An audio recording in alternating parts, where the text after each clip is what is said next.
to the channel. This is the first English video in this channel, and there's an Arabic version for this video, but because the book we're speaking about is an English book, I thought that I would make two versions of the video, one in English and one in Arabic. So let's get started. The book we're talking about today is Milk and Honey by Rupi Kaur. It's a New York bestseller. I first got to see the book and get interested in it because I have read some of Rupi's posts on Instagram and Facebook, and this is how she actually likes to be called. She's known as the Insta Poet, and actually this is becoming a trend in the poetry, in the contemporary poetry particularly, that they're very much widespread as Instagram or Facebook or blog posts, and then they get to turn their collections into print books. First of all, the cover of the book is very minimalist. She uses the lowercase for the title and for her name, and also inside the book she uses the lowercase most of the time. Very few capitalizations inside the book, just for emphasis or so. Other than that, she uses the lowercase, which is said to be like symbolic of her Punjabi background. You can see the bees for the honey on the cover. The cover is just black and white. On the back cover there is words Rupi wrote about the book itself. This is journey of surviving through poetry. This is the blood, sweat, tears of 21 years. This is my heart in your hands. This is the hurting, the loving, breaking, the healing. Rupi Kaur. So as you can see as well, she does not also use the punctuations. She doesn't add the full stops or commas or so on, or semicolons. She uses at the back of the book the division that she's using inside the book, which is the hurting, the loving, the breaking, the healing. She has divided the book into like 4 parts or so, and each part is speaking about a particular experience, whether it's a good experience or a bad one. And she likes to focus on topics that are so much related to women, particularly women of color, of course, women and feminist approach. Poetry is very much in a very simple, you find very simple sentences, sometimes very conversational sentences that you think that it's like a bit like thoughts more than poetry, that you'd call this like thoughts or journal. There are also the doodles down below her poetry. I really liked and enjoyed these doodles because I'm a fan of this idea of writing, that you write and you draw something related to what you wrote, more depth and more dimension to what's written. So I really enjoy these kinds of doodles or symbolic simple drawing. The dedication for the book. The book is dedicated for the arms that hold me. And in some parts of the book, I really thought that some poems belong to parts that if you know what I mean, that some poems are misplaced.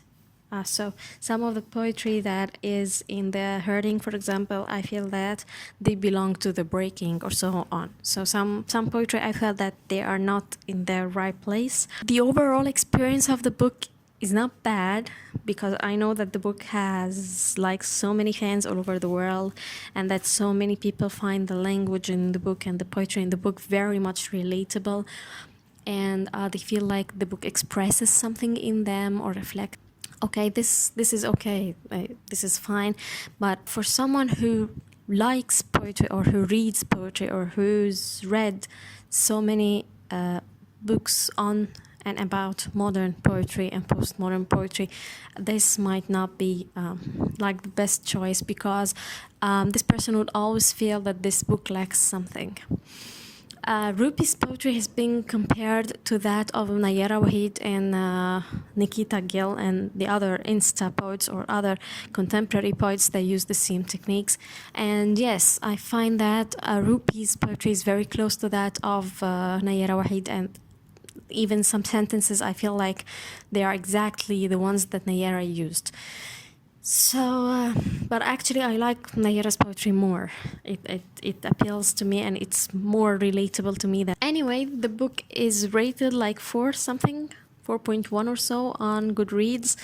I actually gave the book only 2 stars, and these 2 stars, 1 star is for the poems I actually liked or enjoyed or felt that they removed something in me, and the other star is for the doodles in the book, because as I said, these doodles, like, really, I related to most of the doodles, so I enjoyed them so much.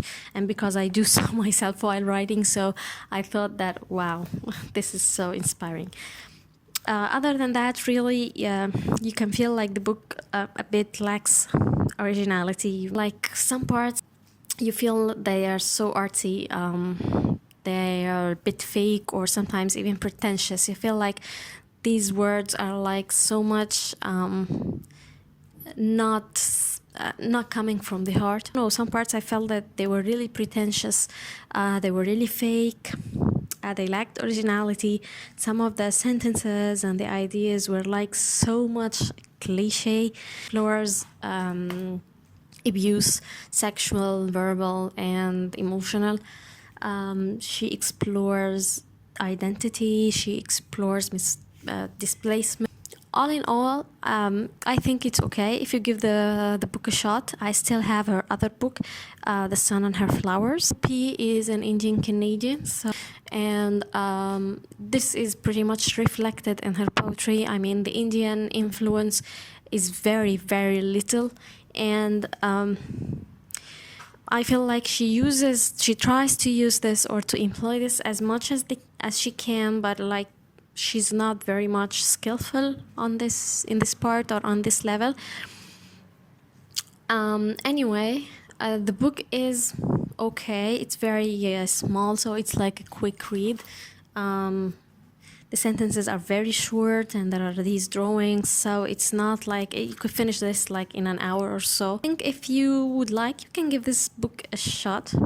Some very few poems and very few parts are nice, and you might actually enjoy these parts.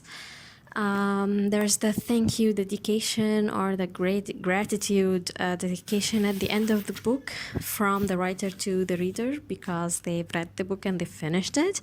You might actually enjoy the book as a light read, or though the themes are really deep themes, and she could have taken them to a philosophical, allegorical level or so, but however, you can still enjoy it as a light book because, as I told you, the language is very, very simple.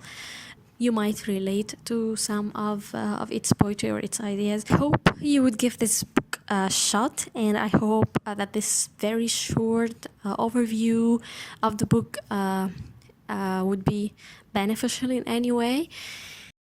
I will leave some useful links in the description box, so kindly check down below.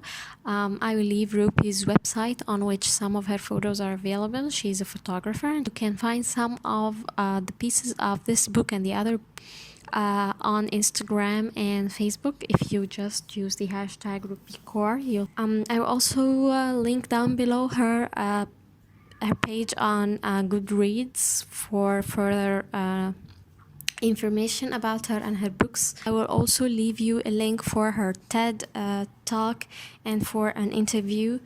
And I hope you've enjoyed the video, and I would see you next time in the next book. So stay tuned and see you next time. Bye.